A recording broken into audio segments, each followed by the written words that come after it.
ಜಗವ ಮುರಿವೆನು ಛಲದಲ್ಲಿ. ಜಗದ ಜನನಿ ಭಾರತ ಇದ ಕೇಳಿ ನಲಿಯುವೆ ಮನದಲ್ಲಿ. ಮಾತೆ ಪೂಜಕ ನಾನು ಎನ್ನಯ ಶಿರವನಿಡುವೆನು ಅಡಿಯಲಿ. ನಿನ್ನ ಕೀರ್ತಿಯು ಜಗದಿ ಮೆರೆಯಲಿ ಒಂದೇ ಆಸೆಯು ಮನದಲ್ಲಿ. ಒಂದೇ ಆಸೆಯು ಮನದಲ್ಲಿ. ಒಂದೇ ಆಸೆಯು ಮನದಲ್ಲಿ. ಧನ್ಯವಾದಗಳು ವಿದ್ಯಾರ್ಥಿಗಳೇ. ಮುಖದಲ್ಲೊಂದು ಮುಗುಳ್ನೆಗೆ, ಮುಂದೆ ನಿಂತು ಆದರದಿಂದ ಎದುರುಗೊಂಡು ದಣಿದ ಮನಕ್ಕೆ ತಣ್ಣನೆಯ ನೀರು, ಜೊತೆಗೆ ಚಪ್ಪರಿಸಲು ತುಂಡು ಸಿಹಿ ಬೆಲ್ಲ. ಇಂದು ಅತಿಥಿಗಳನ್ನು ಆದರಿಸುವ ತುಳುನಾಡಿನ ಅಪ್ಪಟ ಸಂಪ್ರದಾಯವಾಗಿದೆ. ಆದರೆ ನಾವು ಬದಲಾಗಿದ್ದೇವೆ, ಬದಲಾವಣೆಯ ಕಾಲಘಟ್ಟದಲ್ಲೂ ನಾವು ಇದ್ದೇವೆ. ಕ್ರಮ ಬದಲಾದರೂ ಸಂಪ್ರದಾಯ ಇಂದಿಗೂ ಜೀವಂತವಾಗಿದೆ.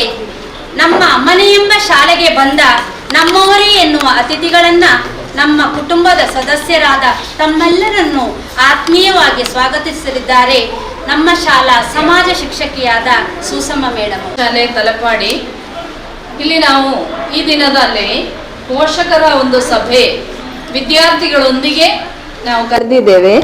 ಈ ಒಂದು ಕಾರ್ಯಕ್ರಮದ ಮುಖ್ಯ ಉದ್ದೇಶ ನಮ್ಮ ಶಿಕ್ಷಣ ಸಂಪನ್ಮೂಲ ಕೇಂದ್ರಗಳ ಒಕ್ಕೂಟ, ರಿಜಿಸ್ಟರ್ಡ್ ಒಕ್ಕೂಟ, ಇಲ್ಲಿಂದ ಮಕ್ಕಳ ಹಕ್ಕುಗಳ ಮಾಸೋತ್ಸವ ಎಂಬ ಒಂದು ಕಾರ್ಯಕ್ರಮದ ಅಡಿಯಲ್ಲಿ ಮಕ್ಕಳ ಹಕ್ಕುಗಳ ಬಗ್ಗೆ ಈ ದಿನ ನಮಗೆ ನಮ್ಮ ಸಂಪನ್ಮೂಲ ವ್ಯಕ್ತಿಗಳು ಕ್ಲಾಸನ್ನು ಕೊಡಲಿಕ್ಕಿದ್ದಾರೆ. ಈ ಶಿಕ್ಷಣ ಸಂಪನ್ಮೂಲ ಕೇಂದ್ರಗಳ ಒಕ್ಕೂಟದಿಂದ ಪ್ರಧಾನ ಕಾರ್ಯದರ್ಶಿಯಾಗಿ ಇಂದಿನ ಕಾರ್ಯಕ್ರಮವನ್ನು ಹಮ್ಮಿಕೊಂಡಿರುವವರು ನಮ್ಮ ಶಾಲೆಯಲ್ಲಿ ಶ್ರೀಮತಿ ಕಮಲಗೌಡ, ನಮಗೆಲ್ಲರಿಗೂ ಸುಪರಿಚಿತರು. ಅವರು ಮುಖ್ಯ ಶಿಕ್ಷಕಿಯಾಗಿ ನಿವೃತ್ತರಾದವರು. ಹಾಗೆ ನಮ್ಮ ಶಾಲೆಯಲ್ಲಿ ಮೊದಲು ಅನೇಕ ಕಾರ್ಯಕ್ರಮಗಳನ್ನು ಹಮ್ಮಿಕೊಂಡಿದ್ದಾರೆ. ಮುಂದೆ ಜನವರಿ 26ರಲ್ಲಿ ನಡೆಯುವಂತಹ ಕಾರ್ಯಕ್ರಮದಲ್ಲಿ ಮಕ್ಕಳಿಗೆ ನಗದು ಬಹುಮಾನದಿಂದ ಹಿಡಿದು ಸುಮಾರು ಬಹುಮಾನಗಳು ಹಾಗೂ ನಮಗೆ ಕ್ಲಾಸ್ ಕೂಡ ಮಕ್ಕಳಿಗೆ ಕೊಡುವವರು. ಮುಂದೆ ನಮ್ಮ ಶಾಲೆಗೆ ಸದಾ ಅವರು ಶಾಲೆಯೊಟ್ಟಿಗೆ ಇರುವವರು. ಹಾಗಾಗಿ ಎಷ್ಟು ಹೆಮ್ಮೆಯಿಂದ ಹಾಗೂ ಪ್ರೀತಿಯಿಂದ ಈ ಒಂದು ಕಾರ್ಯಕ್ರಮಕ್ಕೆ ಅವರನ್ನು ನಾನು ಸ್ವಾಗತ ಮಾಡ್ತಾ ಇದ್ದೇನೆ. ರಾಧಿಕಾ ಅವರು ಹೂ ನೀಡಿ ಗೌರವಿಸ್ತಾ ಇದ್ದಾರೆ. ಇಂದು ನಮ್ಮ ಕಾರ್ಯಕ್ರಮದ ಮುಖ್ಯ ಸಂಪನ್ಮೂಲ ವ್ಯಕ್ತಿಯಾಗಿ ಆಗಮಿಸುವವರು ಉಳ್ಳಾಲ ಪೊಲೀಸ್ ಠಾಣೆಯಿಂದ ಬರುವ ಶ್ರೀ ರಾಮಣ್ಣ ಶೆಟ್ಟಿ ಅವರು. ಅವರು ಈಗ ಬರಬೇಕಷ್ಟೇ ಸರ್. ಅವರನ್ನು ಕೂಡ ಅವರ ಅನುಪಸ್ಥಿತಿಯಲ್ಲಿ ಸ್ವಾಗತಿಸ್ತಾ ಇದ್ದೇನೆ. ಹಾಗೂ ವೇದಿಕೆಯಲ್ಲಿ ನಮ್ಮ ಶಾಲೆಯ ಮುಖ್ಯ ಶಿಕ್ಷಕರು. ಎಲ್ಲ ಕಾರ್ಯಕ್ರಮ ಜರುಗಬೇಕಾದ್ರೆ ಅದರ ಹಿಂದೆ ಒಂದು ಶಕ್ತಿ ಇರಬೇಕು. ಹಾಗೆ ಆ ಒಂದು ಶಕ್ತಿ ಕೇಂದ್ರ ಅಂತ ಹೇಳೋದು ನಮ್ಮ ಶರ್ಮಿಳಾ ಮೇಡಮ್. ಹಾಗಾಗಿ ಮೇಡಮ್ ಅವರು ಕೂಡ ವೇದಿಕೆಯಲ್ಲಿದ್ದಾರೆ. ಅವರನ್ನು ಕೂಡ ತುಂಬ ಹೃದಯದಿಂದ ಪ್ರೀತಿಯಿಂದ ಈ ಕಾರ್ಯಕ್ರಮಕ್ಕೆ ಸ್ವಾಗತಿಸ್ತಾ ಇದ್ದೇನೆ. ಇನ್ನು ನಾವು ವೇದಿಕೆಯಲ್ಲಿ ನಮ್ಮ SDMC ಸದಸ್ಯರನ್ನು ನೋಡಬಹುದು. ಅದರಲ್ಲಿ ಮುಖ್ಯವಾಗಿ ಮುಡಿಯವನವರು ಈ ದಿನ ವೇದಿಕೆಯಲ್ಲಿದ್ದಾರೆ. ಅವರನ್ನು ಕೂಡ ಪ್ರೀತಿಯಿಂದ ಈ ಒಂದು ಕಾರ್ಯಕ್ರಮಕ್ಕೆ ಸ್ವಾಗತಿಸ್ತಾ ಇದ್ದೇವೆ. ಹಾಗೆಯೇ ಆಯಿಷಾ ಮೇಡಮ್ ಅವರು ಕೂಡ ವೇದಿಕೆಯಲ್ಲಿ ಉಪಸ್ಥಿತರಿದ್ದಾರೆ. ಅವರನ್ನು ಕೂಡ ಪ್ರೀತಿಯಿಂದ ಸ್ವಾಗತಿಸ್ತಾ ಇದ್ದೇವೆ. ಬಲ್ಕೀಶ್ ಮೇಡಮ್ ಅವರು ಕೂಡ ವೇದಿಕೆಯಲ್ಲಿ ಉಪಸ್ಥಿತರಿದ್ದಾರೆ. ಅವರನ್ನು ಕೂಡ ಪ್ರೀತಿಯಿಂದ ಸ್ವಾಗತಿಸ್ತಾ ಇದ್ದೇವೆ. ಈ ಒಂದು ಕಾರ್ಯಕ್ರಮಕ್ಕೆ ಹೊಸಕುರಾಲ್ನಿಂದ ನಮ್ಮ ಶ್ರೀ ವಿದ್ಯಾಧರ ಸರ್ ಅವರು ಆಗಮಿಸಿ, ನಿಮಗೆ ನೋಡ್ಬೋದು, ಅವರು ವಿಡಿಯೋವನ್ನು ತೆಗಿತಾ ಇದ್ದಾರೆ. ಪ್ರೀತಿಯಿಂದ ನಮ್ಮ ಶಾಲೆಯ ಮೇಲೆ ಹೆಮ್ಮೆಯನ್ನು ಇಟ್ಟುಕೊಂಡು ಬಂದಿದ್ದಾರೆ. ಸರ್, ನಿಮಗೆ ಕೂಡ ಈ ಒಂದು ಕಾರ್ಯಕ್ರಮಕ್ಕೆ ಪ್ರೀತಿಪೂರ್ವಕವಾದ ಸ್ವಾಗತವನ್ನು ಕೋರ್ತಾ ಇದ್ದೇವೆ. ಸರ್ಗೆ ಹೂವನ್ನು ಕೊಟ್ಟು ಗೌರವಿಸ್ತಾ ಇದ್ದಾರೆ ಶೈಮಾ. ಅದೇ ರೀತಿಯಾಗಿ ಈ ಕಾರ್ಯಕ್ರಮಕ್ಕೆ ತಮ್ಮ ಸಮಯವನ್ನು ಕಂಡು ಹಿಡಿದು, ಮನೆಯಲ್ಲಿ ನಮಗೆ ಗೊತ್ತು ತಾಯಂದಿರ ಸಮಯ ಬಹಳ ಮುಖ್ಯವಾದದ್ದು ಬೆಳಗಿನ ಸಮಯದಲ್ಲಿ. ಆ ಒಂದು ಅವಧಿಯನ್ನು ನಿನ್ನೆ ಅವರು ಬೇಕಾದ ವ್ಯವಸ್ಥೆಗಳನ್ನು ಮಾಡಿದ್ದಾರೆ. ಇನ್ನು ಕೆಲವರು ಮನೆಯಲ್ಲಿ ಕೆಲಸ ಉಂಟು ಅಂತ ಒತ್ತಡ ಹಾಕ್ತಾ ಇದ್ದಾರೆ. ಏನೇ ಇರಲಿ, ನಮ್ಮ ಪ್ರೀತಿಯ ಕರೆಗೆ ಕೊಟ್ಟು ಮೇಡಮ್ನವರು ಬಂದಿದ್ದಾರೆ. ನಮ್ಮ ಪೋಷಕರು ನಿಮಗೆಲ್ಲರಿಗೂ ಪ್ರೀತಿಯ ಸ್ವಾಗತವನ್ನು ಕೋರ್ತಾ ಇದ್ದೇವೆ. ಈ ಕಾರ್ಯಕ್ರಮದಲ್ಲಿ ಕೇಂದ್ರ ಬಿಂದುಗಳಾಗಿರುವಂತಹ ನಮ್ಮ ಮಕ್ಕಳು ನಿಮ್ಮೆಲ್ಲರನ್ನು ಪ್ರೀತಿಯಿಂದ ಈ ಕಾರ್ಯಕ್ರಮಕ್ಕೆ ಸ್ವಾಗತಿಸುತ್ತಾ ನನ್ನ ಮಾತಿಗೆ ವಿರಾಮ ಹಾಕ್ತಾ ಇದ್ದೇನೆ. ಈಗ ನಮ್ಮ ಶಾಲಾ ವಿದ್ಯಾರ್ಥಿಗಳಿಂದ ನಾಟಕ.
ನೋಡಿ ನಮ್ಮ ಊರು ಹೇಗಿದೆ. ನಿಮ್ಮ ಊರೆಲ್ಲ ಚಂದ ಇದೆ. ಅದರ ಹುಡುಗಿ ಅವ್ರ ಊರಲ್ಲಿ ಯಾರು? ಆ ಬೆಳ್ಳಗಾಗಿದ್ದಾನಲ್ಲ ಅವಳು.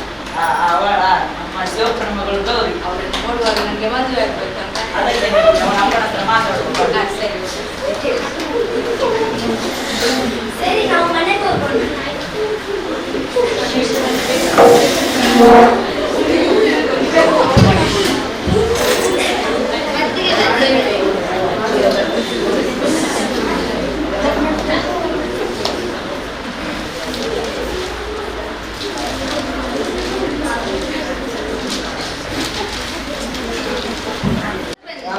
ರಾಮಣ್ಣ ಏನಿಲ್ಲಿ ಬಂಡೂರು ಬಾಗಿಲು ಏನು ವಿಚಾರ? ಏನಿಲ್ಲ, ನಿಮ್ಮ ಮಗ ಒಬ್ಬ ಹುಡುಗಿಯನ್ನು ಇಷ್ಟಪಟ್ಟಿದ್ದಾನೆ, ಮದುವೆ ಮಾಡ್ಕೋಬೇಕು ಅನ್ಕೊಂಡಿದ್ದಾನೆ. ಏನು ಹುಡುಗಿಯ? ಅಪ್ಪ ಅಪ್ಪ ಚಂದ ಇದ್ದಾನಪ್ಪ. ಏನು ಹುಡುಗಿನ ಮದುವೆನ? ತಡೆಯಕ್ಕೆ ಈಗಲೇ ಹೋಗುವ.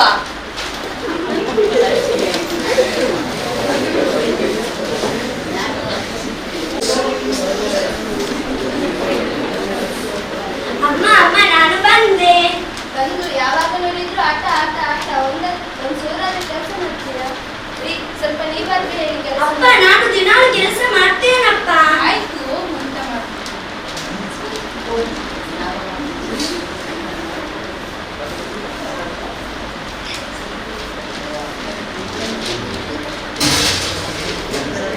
ಶಿವಪ್ಪ ಶಿವಪ್ಪ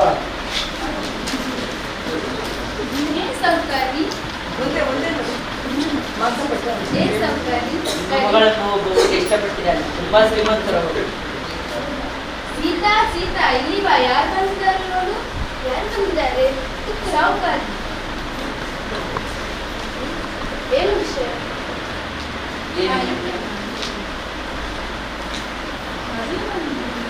ನಮ್ಮ ಹುಡುಗಿಯನ್ನು ನೋಡ್ಲಿಕ್ಕೆ ಬಂದಿದ್ದಾರೆ. ಯಾರನ್ನು? ಗೌರಿಯನ್ನು ಮತ್ತೆ ಯಾರನ್ನು? ಯಾಕೆ? ಮದುವೆ ಮಾಡಲಿಕ್ಕೆ. ಮದುವೆನ? ಅವಳು ಇನ್ನೂ ಚಿಕ್ಕವಳು, ಕಲಿತಾ ಇದ್ದಾಳೆ.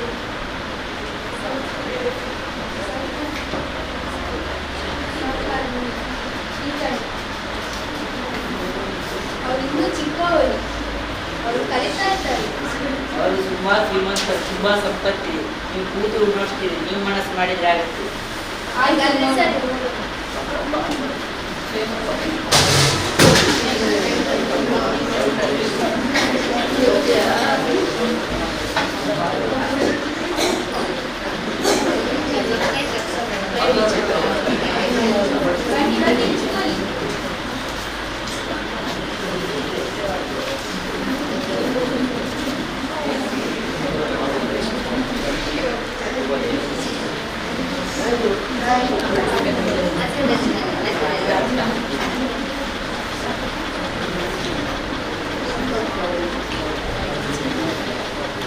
ಎಲ್ಲಿದ್ದಾಳೆ ಹುಡುಗಿ? ಕರ್ಕೊಂಡು ಬನ್ನಿ.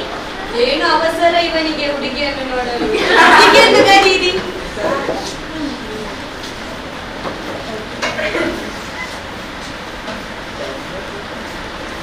ಅಜ್ಜಿ ಅಜ್ಜಿ ಚಂದ ಇದ್ದಾಳಲ್ಲ? ಚಂದಕ್ಕಿಂತ ಎಲ್ಲ ಇದ್ದಾಳೆ. ಒಂದು ಹಾಡು ಹಾಡಿ ತೋರಿಸು. ಆಣೆ ಬಂತು, ಆಣೆ ಉದ್ದ ಸೊಂಡಿಲ. ಸಾಕು ಸಾಕು, ಒಂದು ನೃತ್ಯ ಮಾಡಿ ತೋರಿಸು. ಬೆಂಡೆಕಾಯಿ ಸಾಕು ತೊಂಡೆಕಾಯಿ. ಸಾಕು. ಹೇಗೆ ಏನಾಯ್ತಮ್ಮ? ಹುಡುಗಿ ಎಲ್ಲ ಹಿಡಿದಿದೆ. ಇವನಿಗೆ ಒಪ್ಪಿದರೆ ಆಗ್ಬೋದು. ನಾಳೆನೆ ಮದುವೆ. ನಾಳೆನಾ? ನಾಳೆನೆ ಒಪ್ಪಿಕೊಳ್ಳಿ ಒಪ್ಪಿಕೊಳ್ಳಿ. ಬರ್ತೀವಿ.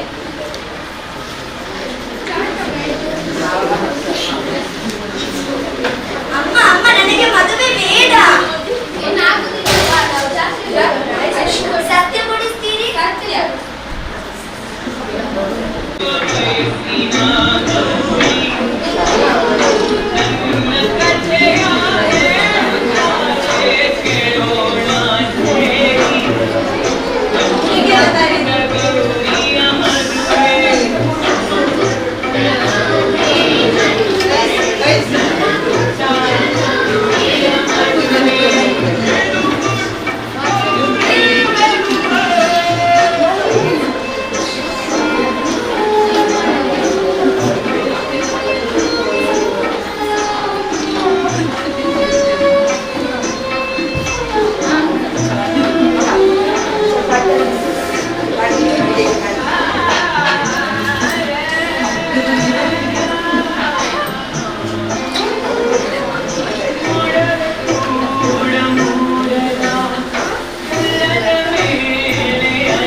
ನನಗೆ ಅಮ್ಮನನ್ನು ನೋಡ್ಬೇಕು, ಅಪ್ಪನನ್ನು ನೋಡ್ಬೇಕು. ಎಂತ ಇವಳದ್ದು ಯಾವಾಗ ನೋಡಿದ್ರು ಅಮ್ಮ ಅಪ್ಪ ಅಂತ. ಮದ್ವೆ ಆದ ಮೇಲೆ ಹೀಗೇನೆ, ಅಮ್ಮನೂ ಇಲ್ಲ ಅಪ್ಪನೂ ಇಲ್ಲ. ಅವ್ರಿಗೆ ಏನಾಯ್ತು? ಯಾವಾಗ್ಲೂ ನೋಡಿದ್ರೆ ಕೂಗ್ತಾ ಇರ್ತಾರೆ, ಅಪ್ಪನ ಮನೆ ಹೋಗ್ತಾರೆ. ಏನು ಕೆಲಸ ಮಾಡುದಿಲ್ಲ, ಅಷ್ಟು ರಾಶಿ ಖಾತೆ ಇದೆ ಬಂದು. ನಾನು ಬರುವಷ್ಟಕ್ಕೆ ತೋಟ ಆಗ್ಬೇಕು.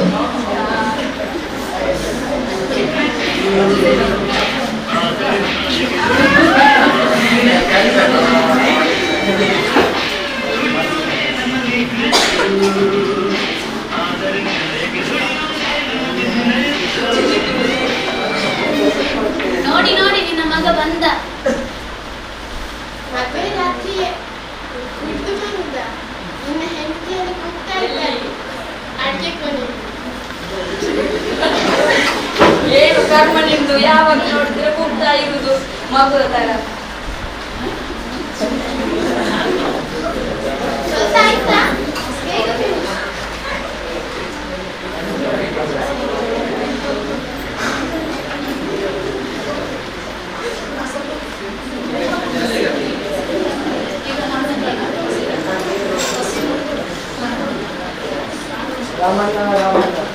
ಏನಾಯ್ತು ಸಾವುಕಾರೆ?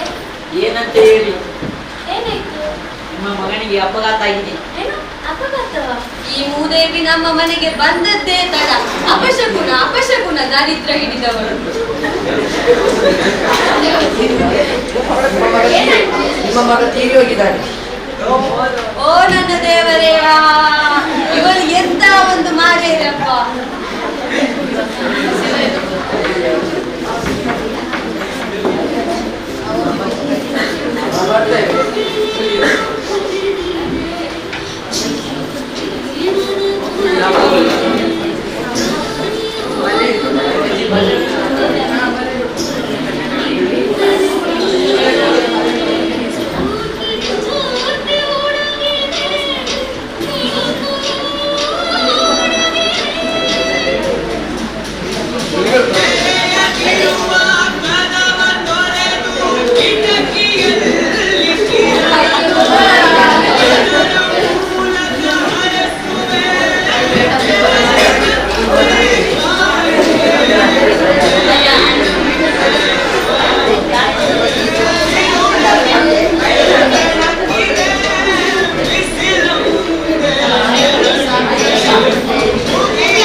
ನೀವೇ ನೋಡಿದ್ದೀರಿ ಅಲ್ವಾ ಬಾಲ್ಯ ವಿವಾಹದ ದುಷ್ಪರಿಣಾಮಗಳು. ಬಾಲ್ಯ ವಿವಾಹದ ಎದುರಾಗಿ ಹೋರಾಡೋಣ. ಧನ್ಯವಾದಗಳು. ಇಲ್ಲಿ ಈಗ ಬಹಳ ಚುಟುಕಾಗಿ ಒಂದು ಕಿರು ನಾಟಕವನ್ನು ಮಾಡಿ ತೋರಿಸಿದೆ. ಅದರ ಅಜ್ಜಿಯ ಪಾತ್ರ ಭಾರಿ ಚಂದದ ಒಂದು ಪಾತ್ರವನ್ನು ಮಾಡಿ ಮಕ್ಕಳಿಗೆ ನಾಟಕ ಅಂದರೆ ಬಾಲ್ಯದಿಂದ ವಿವಾಹವಾಗಿ ಯೌವನಾವಸ್ಥೆಯಲ್ಲಿ ವಿವಾಹವಾಗಿ ವಿವಾಹದ ನಂತರ ಅವನ ಜೀವನಾವಸ್ಥೆಯಲ್ಲಿ ಯಾವ ರೀತಿ ಇದ್ದರೆ ಸಂಪೂರ್ಣವಾಗಿ ಸಣ್ಣ ಚಿತ್ರಣವನ್ನೇ ತೋರಿಸಿಕೊಟ್ಟದಕ್ಕೆ ಅದಕ್ಕೆ ಮಾರ್ಗದರ್ಶನ ನೀಡಿದಂಥ ಶಿಕ್ಷಕಿಯರಿಗೂ ಧನ್ಯವಾದಗಳು. ಬಾಲ್ಯ ವಿವಾಹ ಎಂಬುದು ಈಗ ಹಲವಾರು ವರ್ಷಗಳಿಂದ ಅದು ಬಾಲ್ಯ ವಿವಾಹವನ್ನು ರದ್ದುಗೊಳಿಸಲಾಗಿದೆ. ಮೊದಲ ಕಾಲದಲ್ಲಿತ್ತು. ಮಗು ಹುಟ್ಟಿದಾಗಲೇ ಅವರು ಅಪ್ಪ ಅಮ್ಮ ನಿರ್ಧಾರ ಮಾಡಿ ಹೆಣ್ಣು ಮಗು ಮತ್ತು ಗಂಡು ಮಗು ಇದ್ದರೆ ಅವರನ್ನು ಸಾಧಾರಣವಾಗಿ ಅಕ್ಕ ತಮ್ಮನ ಮಕ್ಕಳನ್ನು ಸಂಬಂಧ ಕಟ್ಟಿಕೊಂಡು ಮದುವೆ ಮಾಡಿಸಿ ಬಿಡ್ತಿದ್ರು. ಆದರೆ ಅದು ಕ್ರಮೇಣವಾಗಿ ಅದು ದೊಡ್ಡದಾದ ನಂತರ ಅದರಲ್ಲಿಂದ ಸಮಸ್ಯೆ ಬಂತಂತ ಹೇಳ್ಕೊಂಡು ಅದನ್ನು ಕಾನೂನು ಪ್ರಕಾರವಾಗಿ ಅದನ್ನು ರದ್ದುಗೊಳಿಸಲಾಯಿತು. ಅದರಿಂದ ಬಹಳ ತೊಂದರೆ ಆಗ್ತದೆ ಹೇಳ್ಕೊಂಡು ಇದೇ ರೀತಿ ಈ ಬಾಲ್ಯ ವಿವಾಹದಿಂದ ಮಕ್ಕಳಿಗೆ ಬುದ್ಧಿ ಬೆಳವಣಿಗೆ ಆಗಿರೋದಿಲ್ಲ. ದೊಡ್ಡದಾದ ನಂತರ ಅವರು ಯಾವ ರೀತಿ ಬೆಳೆದು ಅವರ ಜೀವನೋಪಾಯ ಶೈಲಿಯಲ್ಲಿ ಯಾವ ರೀತಿ ಇರಬೇಕಂತ ಹೇಳ್ಕೊಂಡು ಅವರವರು ತೀರ್ಮಾನಿಸಬೇಕೇ ಅಷ್ಟೇ ಹೊರತು ಈ ಅಪ್ಪ ಅಮ್ಮ ತೀರ್ಮಾನಿಸಿದರೆ ಅವರಿಗೆ ಸರಿಯಾಗೋದಿಲ್ಲ. ಈಗಲೂ ಹಾಗೆ ಈಗ 18 ವರ್ಷ ಹುಡುಗಿಗೆ ಮತ್ತು ಹುಡುಗನಿಗೆ 21 ವರ್ಷ ಆಗಬೇಕಂತಿತ್ತು. ಅದು ಈಗ 18ರಿಂದ ಹುಡುಗಿಗೆ 21 ವರ್ಷ ಮತ್ತು ಹುಡುಗನಿಗೂ 21 ವರ್ಷ ಆಗಬೇಕು ಮದುವೆ ಆಗಬೇಕಾದ್ರೆ. ಅದಕ್ಕಿಂತ ಮುಂಚೆ ಮದುವೆ ಆದರೆ ಅದು ಬಾಲಾಪರಾಧ ಆಗ್ತದೆ. ಅದಕ್ಕಾಗಿ ಈಗಿನ ಇದರಲ್ಲಿ ನಮ್ಮ ಈ ಪರಿಸರದಲ್ಲಿ ತುಂಬ ಕಡಿಮೆ. ಕೆಲವೊಂದು ಕಡೆ ಉತ್ತರ ಕರ್ನಾಟಕದಲ್ಲೆಲ್ಲ ಅಲ್ಲಿ ಸ್ವಲ್ಪ ಈಗಲೂ ಅಲ್ಲಲ್ಲಿ ಒಂದೆರಡು ಇಂಥ ಘಟನೆಗಳು ನಡೀತಿರ್ತವೆ. ಅದನ್ನು ಸಂಪೂರ್ಣವಾಗಿ ನಿಷೇಧ ಮಾಡಬೇಕಂತ ಹೇಳ್ಕೊಂಡು ಸರ್ಕಾರ ಬಹಳ ಕಾರ್ಯಕ್ರಮವನ್ನು ನಡೆಸ್ತಾ ಬಂದಿರ್ತದೆ. ಅದೇ ರೀತಿ ಮಕ್ಕಳಲ್ಲಿ ಈಗ ಸಣ್ಣ ಮಕ್ಕಳಲ್ಲಿ ಹುಟ್ಟಿದ ಮಗು ಒಂದು 3 ತಿಂಗಳಾದ ಕೂಡಲೇ ಮಗು ಹಾಲು ಉಣಿಸ್ಬೇಕಾದ್ರೂ ಏನಾದರೂ ತಿನ್ನಬೇಕಾದ್ರೂ ಅದಕ್ಕೆ ಅಪ್ಪ ಅಮ್ಮ ಮೊಬೈಲನ್ನು ತೋರಿಸಿ ತಿನ್ನಿಸ್ತಾ ಇದ್ದಾರೆ. ಅದು ಈಗ ವಾಡಿಕೆ ಆಗಿರ್ತದೆ. ಮೊಬೈಲ್ ಇಲ್ಲದೆ ಇದು ಊಟ ಮಾಡಬೇಕಾದ್ರೆ ಮೊಬೈಲ್ ಬೇಕು. ಮೊಬೈಲ್ ಬಿಟ್ಟು ಹೋದರೆ ಮಗುವಿಗೆ ಊಟ ಇಲ್ಲ ಅಂತ ಪರಿಸ್ಥಿತಿ ಆಗಿದೆ. ಅದನ್ನು ನಾವು ಅಪ್ಪ ಅಮ್ಮ ಕೂಡ ಹಾಗೆ ಊಟ ಮಾಡ್ತಾ ಇರುವಾಗ ದೊಡ್ಡವರು ಕೂಡ ನಾವು ಹೇಳ್ತೇವೆ. ನಾವು ಕೂಡ ದೊಡ್ಡವರು ಊಟ ಮಾಡ್ತಾ ಇರುವಾಗ ಅದರ ಬೇರೆ ಏನಾದ್ರು ಕೆಲಸ ಮಾಡ್ತಾ ಇರುವಾಗ ಟಿ ವಿ ನೋಡಿಕೊಂಡು ಮೊಬೈಲ್ ನೋಡಿಕೊಂಡು ಊಟ ಮಾಡ್ತಾ ಇದ್ದೆ. ಅದನ್ನು ಬಿಟ್ಟು ಬಿಡಬೇಕು. ಊಟಕ್ಕೆ ಮೊಬೈಲಿಗೆ ಸಪರೇಟ್ ಆಗಿ ಟೈಮ್ ಇಟ್ಕೊಂಡ್ರೆ ಆಗ್ತದೆ. ನಮ್ಮದು ದೈನಂದಿನ ಕೆಲಸ ಕೂಡ ಆಗಿ ಶಾಲೆಗೆ ಹೋಗುವಾಗಲಾಗಿ ಪ್ರತಿ ಮಕ್ಕಳು ಶಾಲೆಗೆ ಹೋಗುವಾಗ ಕದ್ದು ಮುಚ್ಕೊಂಡು ಈಗ ಶಾಲೆಯಲ್ಲಿ ಮೊಬೈಲ್ ಹಿಡ್ಕೊಂಡು ಬರಬಾರ್ದು ಅಂತ ಸರ್ಕಾರದ ಆದೇಶ ಇತ್ತು. ಆದರೆ ಏನು ಮಾಡ್ದು ನಮಗೆ ಅದನ್ನೆಲ್ಲ ಉಲ್ಟಾ ಮಾಡಿತು ಕೊರೋನಾದಿಂದಾಗಿ ಎಲ್ಲ ಮಕ್ಕಳು ಮೊಬೈಲ್ ಹಿಡಿಯುವ ಇದು ಬಂತು ವಾಪಸ್ಸು. ಆದ ಕಾರಣ ಅದನ್ನೊಂದು ಲಿಮಿಟೇಷನಲ್ಲಿ ಇಟ್ಟುಕೊಳ್ಬೇಕು ನಾವು ಮೊಬೈಲನ್ನು. ಪ್ರತಿ ಮಕ್ಕಳು ಒಂದಾಗಿ ಪ್ರತಿ ಮಕ್ಕಳು ಈಗ ಗಾಂಜಾ ಸೇವನೆ ಅಲ್ಲಲ್ಲಿ ಅದಕ್ಕೆ ಯಾರೇ ಗಾಂಜಾ ಸೇದಿದ್ರು ಅದನ್ನು ಮಕ್ಕಳು ಅಥವಾ ತಂದೆಯವರು ನಮಗೆ ಇನ್ಫಾರ್ಮೇಷನ್ ಮಾಡಬೇಕು. ಆದರೆ ಮಕ್ಕಳು ಪ್ರತಿ ಅಪ್ಪ ಅಮ್ಮನ ಹತ್ರ ಯಾರೇ ಆಗಲಿ ಅಪ್ಪ ಅಮ್ಮನ ಹತ್ರ ಕೇಳಿದ ಕೂಡಲೇ ಮಕ್ಕಳು ಇಂಥ ಗಾಂಜಾ ಸೇವಿಸ್ತಾರಂತ ಹೇಳಿದ್ರು ಅಪ್ಪ ಅಮ್ಮ ಅದನ್ನು ನಂಬುವುದಿಲ್ಲ. ಇಲ್ಲಪ್ಪ ನನ್ನ ಮಗ ಒಳ್ಳೆಯವ, ಅದು ಯಾರ ಪಕ್ಕದ ಮನೆ ಹುಡುಗನಿಂದಾಗಿ ನನ್ನ ಮಗ ಹಾಳಾದ ಅಂತ ಹೇಳೋದು. ಆ ಹುಡುಗನ ಹತ್ರ ಕೇಳುವಾಗ ಅವರ ಅಪ್ಪ ಅಮ್ಮ ಹೇಳ್ತಾರೆ ಇಲ್ಲ ನನ್ನ ಮಗ ಒಳ್ಳೆಯವ, ಇನ್ನೊಬ್ಬ ಈ ಹುಡುಗನಿಂದಾಗಿ ನನ್ನ ಮಗ ಹಾಳಾದ ಅಂತ ಹೇಳೋದು. ಇಂಥ ಪರಿಸ್ಥಿತಿ ಬಂದರೆ ನಮ್ಮ ಸಮಾಜವೇ ಹಾಳಾಗ್ತದೆ. ಗಾಂಜಾದಿಂದಾಗಿ ಅವರು ಮಾಡಿದಂಥ ತಪ್ಪು ಅವರಿಗೆ ಅರಿವಿರುವುದಿಲ್ಲ, ಏನೆಲ್ಲ ಅಪರಾಧ ಮಾಡ್ತಾ ಇರ್ತಾರೆ. ಇದರಲ್ಲಿ ಪ್ರತಿಯೊಂದು ಅಪರಾಧ ಕೂಡ ಆ್ಯಕ್ಚುಲಿ ಈ ಡ್ರಿಂಕ್ಸ್ ಹಾಕಿದರೂ ಇಷ್ಟು ಅಪರಾಧ ಮಾಡೋದಿಲ್ಲ. ಗಾಂಜಾಕ್ಕೆ ಇದ್ದಷ್ಟು ಪವರ್ ಡ್ರಿಂಕ್ಸಿಗಿಲ್ಲ. ಡ್ರಿಂಕ್ಸ್ ಹಾಕಿದ್ರೆ ಅದು ಒಂದ್ಸಲ ನಶೆ ಹಿಡಿದೋದ ನಂತರ ಅದು ಮುಗೀತದೆ. ಹೆಚ್ಚು ಡ್ರಿಂಕ್ಸ್ ಹಾಕಿದ ಕೂಡ ಅದು ಚರಂಡಿಗೆ ದೋಡಿಗೆ ಬಿದ್ದು ಬಿಡ್ತಾನೆ. ಗಾಂಜಾ ಹಾಗೆಲ್ಲ ಇವತ್ತು ಗಾಂಜಾ ಸೇರಿದ್ರೆ ನಾಳೆ 24 ಅವರ್ಸ್ ತನಕ ನಶೆಯಲ್ಲಿರ್ತಾನೆ. ಎಷ್ಟೋ ಜನರು ನಾವೀಗ ಇಲ್ಲಿ ನಮ್ಮ KC ರೋಡಿಂದ ನಮ್ಮ ತಲಪಾಡಿಂದೆಲ್ಲ ತಗೊಂಡು ಹೋಗಿ ಮೆಡಿಕಲ್ ಟೆಸ್ಟ್ ಮಾಡಿ ಇಂಜೆಕ್ಷನ್ ಕೊಟ್ಟು ಡಾಕ್ಟರ್ ಹತ್ರ ಟೆಸ್ಟ್ ಮಾಡಿಸ್ಕೊಂಡು ಕೇಸ್ ಮಾಡಿ ಕಳಿಸಿದ್ವಿ. ಕೇಸಲ್ಲಿ ಕೋರ್ಟಲ್ಲಿ ಹೋದರೆ ಕೋರ್ಟಲ್ಲಿ ಸ್ವಲ್ಪ ದಿವಸ 1-2 ದಿವಸ ಇಟ್ಕೊಳ್ತಾರೆ, ಮತ್ತು ಜಾಮೀನಲ್ಲಿ ಬಿಟ್ಬಿಡ್ತಾರೆ, ಮತ್ತು ಅದೇ ಇದನ್ನು ಮಾಡ್ಕೊಳ್ತಾರೆ. ಅದಕ್ಕೆ ನಮ್ಮ ಕಂಕರಾಣೆ ಫಾದರ್ ಮುಲ್ಲರ್ ಆಸ್ಪತ್ರೆಯಲ್ಲಿ ಟ್ರೀಟ್ಮೆಂಟ್ ಎಲ್ಲ ಉಂಟು. ಕೆಲವು ಇದಕ್ಕೆ ಗಾಂಜಾ ಸೇವನೆ ಮಾಡಿದವರಿಗೆ ತಗೊಂಡೋಗಿ ಅಡ್ಮಿಟ್ ಮಾಡಿದ್ರೆ ಮಾಡ್ತಾರೆ. ಆದರೂ ಅದನ್ನು ಬಿಟ್ಟುಬಿಟ್ರೆ ಅವರಿಗೆ ಒಳ್ಳೆಯದು. ಆದರೂ ಮತ್ತೆ ಅಪ್ಪ ಅಮ್ಮನ ಮಾತು ಕೇಳುವುದಿಲ್ಲ. ಇದರಿಂದಾಗಿ ಭಾರಿ ಸಮಾಜಕ್ಕೆ ಅದೊಂದು ಕಂಟಕ. ಈ ಗಾಂಜಾ ಎಂಬುದು ಸಮಾಜಕ್ಕೆ ಕಂಟಕ. ಅದಕ್ಕೆ ಯಾರು ಈ ಮಕ್ಕಳು ನೋಡಿ, ಯಾರೇ ಮಕ್ಕಳಾಗಲಿ ನೀವು ಮುಂದಕ್ಕೆ ನಿಮ್ಮನ್ನು ನಂಬಿಕೊಂಡು ನಿಮ್ಮ ಅಪ್ಪ ಅಮ್ಮ ಇದ್ದಾರೆ, ನಿಮ್ಮನ್ನು ನಂಬಿಕೊಂಡು ನಿಮ್ಮ ತಂಗಿಯಂದಿರು ಅಣ್ಣಂದಿರಿದ್ದಾರೆ. ಯಾರು ಗಾಂಜಕ್ಕೆ ಎಡಿಟ್ ಆಗಬೇಡಿ. ಡ್ರಿಂಕ್ಸು ಕೂಡ ಯಾರು ಅದಕ್ಕೆ ಎಡಿಟ್ ಆಗಬೇಡಿ, ಮಕ್ಕಳಾಗಲಿ ಯಾರಾಗಲಿ. ನಮ್ಮನ್ನು ನಂಬಿಕೊಂಡು ಸಾವಿರಾರು ನಾವು ಡ್ರಿಂಕ್ಸ್ ಮತ್ತು 2 ವೀಲರ್ ಬಿಡೋದು, ಡ್ರೈವಿಂಗ್ ಲೈಸೆನ್ಸ್ ಡ್ರೈವಿಂಗ್ ಮಾಡಬಾರ್ದು. ಸಣ್ಣ ಸಣ್ಣ ಮಕ್ಕಳು ಇಲ್ಲೆಲ್ಲ ನೋಡ್ತಾ ಇದ್ದೇವೆ, ನಾವಿದ್ದಾಗ ಓಡ್ತಾರೆ, ಪೊಲೀಸನ್ನು ಕಂಡಾಗ ಆಚೆ ಅಡ್ಡದಿಡ್ಡ ನೋಡ್ತಾರೆ, ಅಂದರೆ ಹೆದರಿ ಅಡ್ಡದಿಡ್ಡು ಓಡುವಾಗ ಹೈವೇಲಿ ಲಾರಿ ಗೀರಿ ಎಲ್ಲ ಬಂದರೆ ಏನಾದರೂ ಹೆಚ್ಚು ಕಮ್ಮಿ ಆದರೆ ಪಾಪ ಅಪ್ಪ ಅಮ್ಮನಿಗೆ ಹೋಯಿತು. ಏನು ಕತೆ ನೀವು ಮಾಡಿದ ಕೆಲಸಕ್ಕೆ ಅಪ್ಪ ಅಮ್ಮನಿಗೆ ತೊಂದರೆ ಆಗ್ತದೆ. ಅದಕ್ಕೆ ಡ್ರೈವಿಂಗ್ ಮಾಡುವಾಗಲೂ 18 ವರ್ಷ ಅಲ್ಲದೆ ನಿಮಗೆ ಲೈಸೆನ್ಸ್ ಕೊಡೋದಿಲ್ಲ. 18 ವರ್ಷ ಕಲಿಬೇಕು ಲೈಸೆನ್ಸ್. 18 ವರ್ಷ 1 ದಿವಸ ಆಗಬೇಕು ಲೈಸೆನ್ಸ್ ಕೊಡಬೇಕಾದ್ರೆ. ಅದಕ್ಕಿಂತ ಮುಂಚೆ ಯಾರು ಡ್ರೈವ್ ಮಾಡಬಾರ್ದು. ಕೆಲವೊಂದು ಮಕ್ಕಳಿದ್ದಾರೆ ಇಲ್ಲಿ ನಮ್ಮ ಬೀರಿಯಲ್ಲೆಲ್ಲ ಇದ್ದಾರೆ ಹುಡುಗರು, ಟ್ರಿಬಲ್ ರೈಡ್ ಹೋಗ್ತಾರೆ, ಹೆಲ್ಮೆಟ್ ಇಲ್ಲ, ಟ್ರಿಬಲ್ ರೈಡ್ ಹೆಲ್ಮೆಟ್ ಹಾಕಿಕೊಳ್ಳುತ್ತವೆ. ಪೊಲೀಸ್ ಕಂಡಾಗ ಕೆಲವರು ಇದ್ದಾರೆ, ಹೋಗುವಾಗ ಪೊಲೀಸ್ ಕಂಡಾಗ ಹೆಲ್ಮೆಟ್ ಹಾಕೊಳ್ತಾರೆ, ಪೊಲೀಸ್ ದಾಟಿದ ಕೂಡಲೇ ಹೆಲ್ಮೆಟ್ ತಗೊಂಡು ಕೈಯಲ್ಲಿ ಇಟ್ಕೊಂಡು ಹೋಗ್ತಾರೆ. ಪೊಲೀಸಿಗೆ ಬೇಕಾಗಿ ಯಾರೂ ಹೆಲ್ಮೆಟ್ ಹಾಕೋದು ಬೇಡ. ಅವರವರ ಸೇಫ್ಟಿಗೆ ಬೇಕಾಗಿ ಹೆಲ್ಮೆಟ್ ಹಾಕ್ಕೊಂಡು ಹೋಗಿ. ಮತ್ತು ನಮ್ಮ ಈ ಮಕ್ಕಳು ಆದಷ್ಟು ನೀವು ಅಪ್ಪ ಅಮ್ಮನ ಮಾತನ್ನು ಕೇಳಿಕೊಂಡು ನಯ ವಿನಯತೆಯಿಂದ ಇರಿ, ಒಳ್ಳೆ ರೀತಿಯಿಂದ ಇರಿ. ಇತ್ತೀಚೆಗೆ ಒಂದು ಇನ್ಸಿಡೆಂಟ್ ಆಯಿತು ಕಿನ್ನಿಗೋಳಿಯಲ್ಲಿ. ಇಂಜಿನಿಯರಿಂಗ್ ಸ್ಟೂಡೆಂಟ್, ಅಪ್ಪ ಅಮ್ಮ ಭಾರಿ ಕಷ್ಟದಲ್ಲಿದ್ದರು. ಆ ಅಪ್ಪ ಅಮ್ಮ ಕಷ್ಟದಲ್ಲಿದ್ದರು. ಮಗ ಇಂಜಿನಿಯರಿಂಗ್ ಕಲಿತಾ ಇದ್ದಾನೆ. ಐಫೋನ್ ಬೇಕಂತ ಹೇಳ್ದ, ಐಫೋನ್ ತೆಗೆದುಕೊಟ್ರು. ಆನಂತರ ಡ್ಯೂಕ್ ಗಾಡಿ ತೆಗೆದುಕೊಟ್ರು, ಬೇಕಂತ ಹೇಳ್ದ, ಡ್ಯೂಕ್ ಗಾಡಿ ತೆಗೆದುಕೊಟ್ರು. ಅದು 1.5 ಲಕ್ಷದ್ದು. 1.5 ಲಕ್ಷದ ಗಾಡಿ ತೆಗೆದುಕೊಟ್ಟು ಇರೋದು ಕೂಲಿ ಕೆಲಸಕ್ಕೆ ಹೋಗೋರು ಇವರು, ಪಾಪ ಸಾಲ ಮಾಡಿ ತೆಗೆದುಕೊಟ್ರು. ಆ ಡ್ಯೂಕ್ ಗಾಡಿ ತಗೊಂಡು ಹಠ ಮಾಡಿ ತಗೊಂಡು ನಂತರ 1 ತಿಂಗಳಲ್ಲಿ ಹೋಗಿ ಲಾರಿಗೆ ಬಡ್ದು ಇವಡೆತ್ತ ಹುಡುಗ. ಹಾಗಾಗಿ ಮನೆಯಲ್ಲಿ ನಾವು ಕೇಳಬೇಕು ಅಪ್ಪ ಅಮ್ಮನ ಹತ್ರ. ಎಷ್ಟು ನಮ್ಮ ಹತ್ರ ವ್ಯವಸ್ಥೆ ಉಂಟು, ನಾವು ಎಷ್ಟು ಚಾಪೆ ಉಂಟು ಅಷ್ಟೇ ಕಾಲು ಚಾಚಬೇಕು, ಎಷ್ಟು ಉಂಟು ಅದಕ್ಕಿಂತ ಹೆಚ್ಚು ಚಾಚಿದರೆ ಭಾರಿ ಕಷ್ಟ ಉಂಟು. ತಗೊಂಡ್ರು ನಿಯತ್ತಲ್ಲಿದ್ರೆ ಆಯಿತು. ಇವಾಗ ಶೋಕಿ ಮಾಡಲಿಕ್ಕೆ ಹೋದವ್ರಿಗೆ ಹಾಗೆ ಆ ರೀತಿ ಯಾರು ಆಗೋದು ಬೇಡ. ಮಕ್ಕಳೇ, ನೀವು ಮುಂದಕ್ಕೆ ನೀವು ಒಳ್ಳೆ ರೀತಿಯಿಂದಲೇ ಇದ್ದು ಶಿಕ್ಷಕರು, ಟೀಚರು, ಮಾಸ್ಟರ್ಗಳು ಹೇಳಿದಂಥ ಮಾತುಗಳನ್ನು ಕೇಳಿ ಪಾಠವನ್ನು ಚೆನ್ನಾಗಿ ಕಲಿತು ಒಳ್ಳೆ ಅಧಿಕಾರಿಗಳಾಗಿ, ನಮಗಿಂತ ದೊಡ್ಡ ಅಧಿಕಾರಿಗಳು ಇರ್ತಾರೆ, ಅಂಥ ಅಧಿಕಾರಿಗಳಾಗಿ ಸಮಾಜಕ್ಕೆ ಒಂದು ಮುತ್ತುಗಳಾಗಿ ನೀವು ಆಗಿ ಅಂತ ತಿಳ್ಕೊಂಡು ನಾನು ಹೇಳ್ತಾ ಒಂದೆರಡು ಮಾತನ್ನು ಹೇಳಿ ನನ್ನ ಮಾತನ್ನು ಮುಗಿಸ್ತೇನೆ. ಜೈ ಹಿಂದ್. ಮದ್ಯಪಾನ, ಗಾಂಜಾ ಹೀಗೆ ವಿವಿಧ ದುಷ್ಪರಿಣಾಮಗಳ ಬಗ್ಗೆ ವಿದ್ಯಾರ್ಥಿಗಳಿಗೆ, ಹೆತ್ತವರಿಗೆ ಹಾಗೂ ಶಿಕ್ಷಕರಿಗೆ ಮಾಹಿತಿಯನ್ನು ನೀಡಿದ್ದೀರಿ. ನಿಮಗೆ ಮಗದೊಮ್ಮೆ ಧನ್ಯವಾದಗಳು. ಹಾಗೆ ನಮ್ಮ ಶಾಲಾ ವತಿಯಿಂದ ನಿಮಗೆ ಒಂದು ಸ್ಮರಣಿಕೆಯನ್ನು ನೀಡಿ ಗೌರವಿಸುತ್ತಿದ್ದೇವೆ. ಇದನ್ನು ನಮ್ಮ ಶಾಲಾ ಮುಖ್ಯ ಶಿಕ್ಷಕಿಯಾದ ಶ್ರೀಮತಿ ಶರ್ಮಿಳಾ ಮೇಡಮ್ ಅವರು ನೀಡಿ ಗೌರವಿಸಬೇಕಂತ ಕೇಳಿಕೊಳ್ತಾರೆ.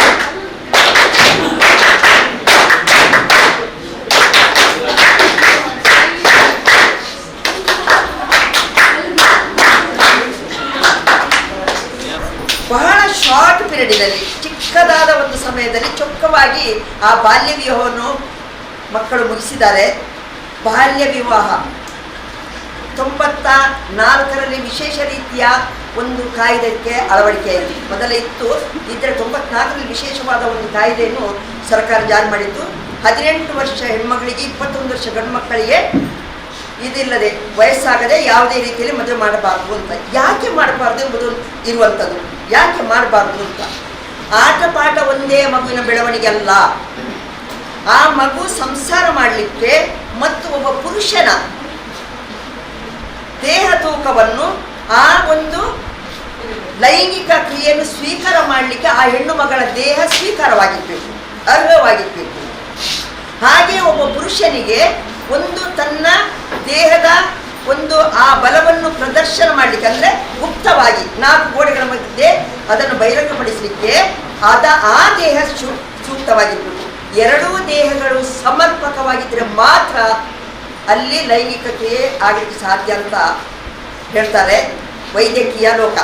ನಾನು ಹೇಳೋದಲ್ಲ, ವೈದ್ಯಕೀಯ ಲೋಕ ಹೇಳ್ತದೆ. ಅದು ನಿಜವಾಗಿ ಹೌದು, ತೂಗಿ ನೋಡಿದರೆ ಹೌದು ಕೂಡ. ಆದ್ದರಿಂದ ಆ ಒಂದು ವಿಷಯದಲ್ಲಿ ಹುಟ್ಟುವ ಮಕ್ಕಳು ಚೆನ್ನಾಗಿ ಹುಟ್ಟಬೇಕು, ಬಲವಂತವಾಗಿ ಹುಟ್ಟಬೇಕು, ಮಾನಸಿಕವಾಗಿ ಸದೃಢವಾಗಿರಬೇಕು ಎಂಬ ನೆಲೆಯಲ್ಲಿ ವೈಜ್ಞಾನಿಕ ಲೋಕ 18 ಮತ್ತು 21 ವರ್ಷವನ್ನು ಒಂದು ನಿಗದಿಗೊಳಿಸಿದೆ. ಹಾಗೆ ಆ ಮೊದಲಾದವರೆಲ್ಲ ಸರಿ ಇಲ್ವಾ ಅಂತ ಇದ್ದಾರೆ, ಇಲ್ಲ ಅಂತ ಹೇಳಲಿಕ್ಕಿಲ್ಲ. ಆದರೆ ಇವತ್ತು ಎಷ್ಟೋ ಹೆಣ್ಣುಮಕ್ಕಳು ಬಾಲ್ಯ ವಿವಾಹದ ಹೆಣ್ಣುಮಕ್ಕಳು ತಾಯಿ ಮನೆಯಲ್ಲಿ ಅವನ ತೀರಿ ಹೋದ, ನಾಟಕದಲ್ಲಿ ತೀರಿ ಹೋದ, ಆದರೆ ವರದಕ್ಷಿಣೆ ಕಿರುಕುಳ ಇತ್ಯಾದಿಗಳಿಗೆ ಬಲಿ ಕೊಟ್ಟು ಆ ಹೆಣ್ಣು ಮಕ್ಕಳು ಮನೆಯಲ್ಲಿರ್ತಾರೆ. ಒಂದು ಕಡೆಯಿಂದ ಅಲ್ಲಿ ಸಂಸಾರವನ್ನು ತೂಗಿಸಲಿಕ್ಕೆ ಸಾಧ್ಯವಾಗದೆ ಹೆಣ್ಣು ಮಕ್ಕಳು ಮನೆಯಲ್ಲಿರ್ತಾರೆ. ಇದು ಬಾಲ್ಯ ವಿವಾಹದ ಒಂದು ದುಷ್ಪರಿಣಾಮ ಅಂತ ಹೇಳ್ಬೋದು. ಹಾಗೆ ಆತನಿಗೆ ಈ ಮಗಳು ಸಣ್ಣ ಪ್ರಾಯದಲ್ಲಿ ಆಗಿ ಯೌವನಕ್ಕೆ ಬರುವಾಗ ತನಗೆ ತಕ್ಕವಳೆಲ್ಲಂಬಂಥ ಭಾವನೆ ಬರುವಂಥದ್ದು, ಅವನ ಮನಸ್ಸಿನಲ್ಲಿ ಭಾವನೆ ಬರುವಂಥದ್ದು. ಆಗ ಅವನು ಡೈವರ್ಸ್ ಕೊಡುವಂಥದ್ದು. ಆ ಹೆಣ್ಣು ಮಗಳ ಬಾಳು ಗೋಳು, ಅವನ ಮುಂದಿನ ಜೀವನವು ಗೋಳಾಗ್ತದೆ ಒಂದನೇ ಕಡೆ ಇದು. ಆದ್ದರಿಂದ ಯಾವುದೇ ಕಾರಣಕ್ಕೆ ಬಾಲ್ಯ ವಿವಾಹ ಮಾಡೋದು ಬೇಡ. ಸರ್ ಹೇಳಿದರು ನಮ್ಮಲ್ಲಿ ಕಮ್ಮಿ, ನಿಜವಾಗಿ ಹೌದು, ಇಲ್ಲಂತಿಲ್ಲ. ಕಳೆದ ವರ್ಷ ನಾವೇ 2 ಪ್ರಕರಣವನ್ನು ನಿಲ್ಲಿಸಿದ್ದೇವೆ. ಇದು ಉಚ್ಚಿಲದಲ್ಲೇ ಪ್ರಕರಣ ಆಗಿತ್ತು, ಅದನ್ನು ನಿಲ್ಲಿಸಿದ್ದೇವೆ. ಮತ್ತು ಯೂನಿಟಿ ಹಾಲಲ್ಲಿ ಮದುವೆ ಆಗಿತ್ತು, ಉಚ್ಚಿಲದಲ್ಲಿ ಆಗಲಿಕ್ಕಿತ್ತು. ಅದೆಲ್ಲ ನಾವು ನಮ್ಮ ವತಿಯಿಂದ ಏನು ಮಾಡಲಿಕ್ಕೆ ಸಾಧ್ಯ ಉಂಟು, ಈ ಒಂದು ನಮ್ಮ ಕ್ಷೇತ್ರದಲ್ಲಿ ನಾವು ಏನು ಸೇವೆ ಸಲ್ಲಿಸುವಂಥ, ನಾವು ಯಾವುದೇ ಸಂಬಳಕ್ಕೆ ದುಡಿಯುವವರಲ್ಲ, ಯಾವುದೇ ಅನುದಾನ ಇಲ್ಲ. ನಮ್ಮ ಇಂಥ ಒಬ್ಬ ಉದಾರಿಗಳನ್ನು ಹಿಡ್ಕೊಂಡು ನಾವು ಕೆಲಸ ಮಾಡುವಂಥದ್ದು. ಆದ್ದರಿಂದ ನಮ್ಮ ಕ್ಷೇತ್ರದಲ್ಲಿ ನಾವು ಏನು ಕೆಲಸ ಮಾಡಲಿಕ್ಕೆ ಸಾಧ್ಯ ಉಂಟಾ ಅದನ್ನು ನಾವು ಮಾಡ್ತೇವೆ. ಅಂಥ ವಿಷಯಗಳು ಬಂದಾಗ ದಯಮಾಡಿ ನೀವು ನಮಗೆ ತಿಳಿಸಿ. ನಾವು ಅದನ್ನು ಏನಾದ್ರು ವ್ಯವಸ್ಥೆಯ ರೂಪದಲ್ಲಿ ಯಾವುದೇ ಹಾರ್ಮ್ ಮಾಡೋದಿಲ್ಲ, ಯಾವುದೇ ತೊಂದರೆ ನಾವು ಮಾಡೋದಿಲ್ಲ, ಯಾರಿಗೂ ಗೊತ್ತುಪಡಿಸುವುದಿಲ್ಲ, ಇನ್ನೊಬ್ಬರಿಗೆ ಗೊತ್ತು ಕೂಡ ಆಗುವುದಿಲ್ಲ. ಅದನ್ನು ಗೊತ್ತಾಗದ ರೀತಿಯಲ್ಲಿ ನಾವು ಪರಿಹಾರ ಮಾಡ್ತೇವೆ. ಅವರಿಗೆ ಹೋಗಿ ಮನೆಯಲ್ಲಿ ಕೌನ್ಸಿಲಿಂಗ್ ಮಾಡಿ ಅದನ್ನು ಇದು ಮಾಡ್ಬೋದು. ಕೌನ್ಸಿಲಿಂಗ್ ಕೂಡ ನಾವು ಮಾಡ್ತೇವೆ. ಏನು ಕೆಟ್ಟದಾಗ್ತದೆ, ಮಾಡಬಾರ್ದು ಯಾಕೆ ಎಂಬುದನ್ನು ಕೂಡ ಹೇಳಿಕೊಂಡು ಇದು ಮಾಡ್ತೇವೆ. ಇನ್ನು ಎರಡನೇದು ಬರೋದು ಮೊಬೈಲು ಲೋಕ. ಇವತ್ತು ಪ್ರಪಂಚವೇ ಮೊಬೈಲು, ಬಹಳ ಹತ್ತಿರ ಇದೆ ನಮ್ಮ ಪ್ರಪಂಚ ಅಲ್ವಾ? ಹೌದಲ್ಲ? ಊಟ ಮಾಡುವಾಗಲೂ ಸರ್ ಹೇಳಿದಾಗೆ ಮೊಬೈಲ್ ಕೈಯಲ್ಲಿ, ಊಟ ಬಾಯಲ್ಲಿ. ಎಷ್ಟು ತಿಂದಿದ್ದೇನೆ ಅಂತ ಕೂಡ ಗೊತ್ತಾಗದಷ್ಟು ಮೊಬೈಲನ್ನು ಇವತ್ತು ಉಪಯೋಗ ಮಾಡ್ತಾ ಇದ್ದೇವೆ.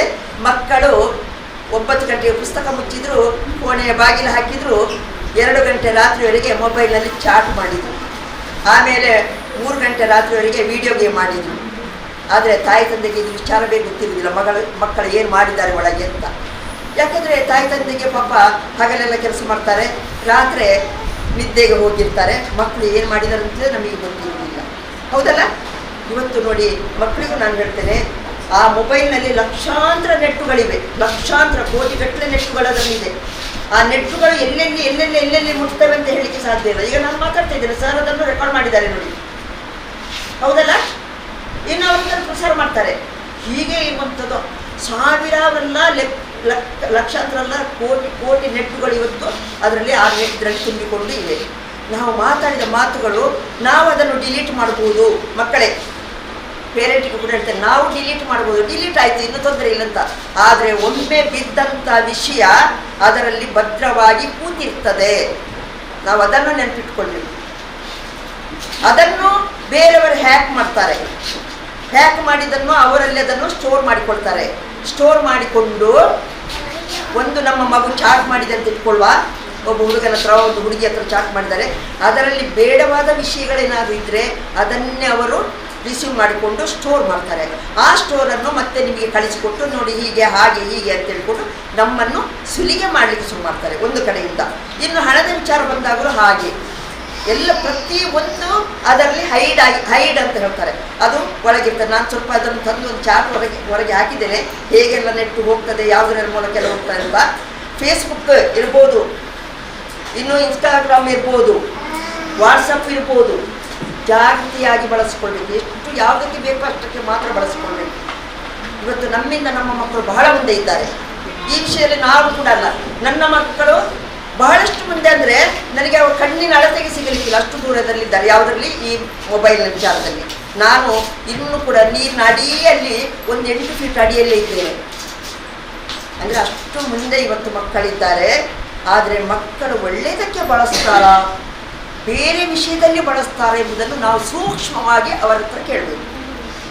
ಒಂದು ವೇಳೆ ನಮಗೆ ಗೊತ್ತಾಯಿತು ಅಂತ ಇಟ್ಕೊಳ್ಳೋ, ಮಕ್ಕಳು ಬಳಸ್ತಾರೆ ಅಂತ ಗೊತ್ತಾಯಿತು ಅಂತ ಇಟ್ಕೊಳ್ಳೋ, ಆಗ ನಾವು ಏನು ಮಾಡಬೇಕು?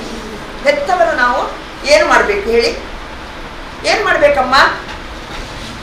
ಏನು ಮಾಡಬೇಕು? ನೀವೇನು ಮಾಡ್ತೀರ? ನಮ್ಮ ಮಗು ಒಂದು 9 ಗಂಟೆ ರಾತ್ರಿ ಕೋಣೆಯೊಳಗೆ ಹೋಗಿದೆ, ನೀವೇನೋ ಬಾಗಿಲ ಸಂದಿನಲ್ಲಿ ಹೀಗೆ ನೋಡ್ತಾ ಇದ್ದೀರಾ. ನೋಡಬೇಕಾದ್ರೆ ಮಗು ಮೊಬೈಲ್ನಲ್ಲಿ ನೋಡ್ತಾ ಉಂಟು. ಅಂಥ ಒಂದು ಸಂದರ್ಭ ಬಂದಾಗ ನಾವು ಏನು ಮಾಡಬೇಕು ಹೇಳಿಮ್ಮ? ನೀವು ಅವರಿಗೆ ಗೊತ್ತಿದೆ ಏನು ಮಾಡಬೇಕಮ್ಮ ಹೇಳಿ.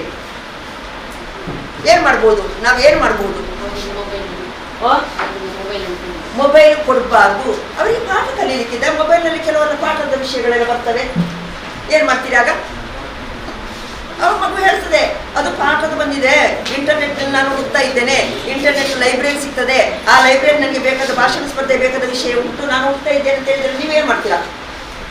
ಏನು ಮಾಡ್ತೀರಿ? ನಿಮಗೆ ಗೊತ್ತಿರೋದಿಲ್ಲ ಅದು ಏನು ಉಂಟು ಅಂತ ಅದರೊಳಗೆ, ಅಲ್ವಾ? ಯಾಕಂದ್ರೆ ನಾನು ಹೇಳಿದಲ್ಲ, ನಾನು 8 ಫೀಟ್ ಅಡಿಯಲ್ಲಿದ್ದೇನೆ ನೀರಿನಲ್ಲಿ ಅಂತ ಹೇಳಿದ್ದೇನಲ್ಲ ಆಗಲೇ. ಹಾಗೆ ಇದ್ದೇವೆ ನಾವು. ಆಗ ನೋಡಿ, ನಾನು ಒಂದು ಕಂಡೀಷನ್ ಮಾಡಿಕೊಡಿ ನಮ್ಮ ಮಕ್ಕಳಿಗೆ, ಒಂದು ಕಂಡೀಷನ್ ಮಾಡಿ, 9 ಗಂಟೆ ರಾತ್ರಿವರೆಗೆ ಅವರು ನಮ್ಮ ಕಣ್ಣೆದುರಿನಲ್ಲೇ ಹಾಲಿನಲ್ಲೇ ಓದಿ. ಒಬ್ಬ ಕಲಿವಂತ ಮನಸ್ಸಿದ್ದ ಮಗುವಿಗೆ ಯಾವುದೂ ತೊಂದರೆ ಆಗುವುದಿಲ್ಲ, ಯಾವ ಟಿವಿ ತೊಂದರೆ ಕೊಡುವುದಿಲ್ಲ, ಯಾವ ಮೊಬೈಲ್ ಮಾತುಗಳು ತೊಂದರೆ ಕೊಡುವುದಿಲ್ಲ. ಯಾಕಂದ್ರೆ ಅವರ ಮನಸ್ಸು ಎಲ್ಲಿರ್ತದೆ? ಆ ಪಾಠದ ಮೇಲೆ ಇರ್ತದೆ.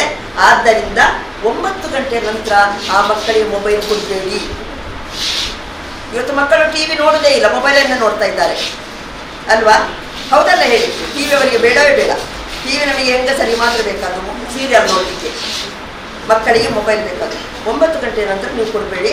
ಯಾವುದೇ ಕಾರಣಕ್ಕೆ ಲ್ಯಾಪ್ಟಾಪ್ ಇರ್ಬೋದು, ಮೊಬೈಲ್ ಇರ್ಬೋದು, ಅವರ ಬೆಡ್ರೂಮಿಗೆ ತಗೊಂಡೋಗ್ಲಿಕ್ಕೆ ಬಿಡಬೇಡಿ. ಕಂಪ್ಯೂಟರ್ ಬೆಡ್ರೂಮಿನಲ್ಲಿ ಹಾಕಬೇಡಿ ದಯಮಾಡಿ. ಯಾರಿಗೂ ಮಕ್ಕಳಿಗೆ ಬೆಡ್ರೂಮಿನಲ್ಲಿ ಕಂಪ್ಯೂಟರ್ನ ಹಾಕಿ ಕಲೀಲಿಕ್ಕೆ ಕೊಡಬೇಡಿ, ಲ್ಯಾಪ್ಟಾಪನ್ನು ಹಾಕಿ ಕೊಡಬೇಡಿ, ಹಾಗೆ ಮೊಬೈಲನ್ನು ಕೂಡ ಕೊಡಬೇಡಿ.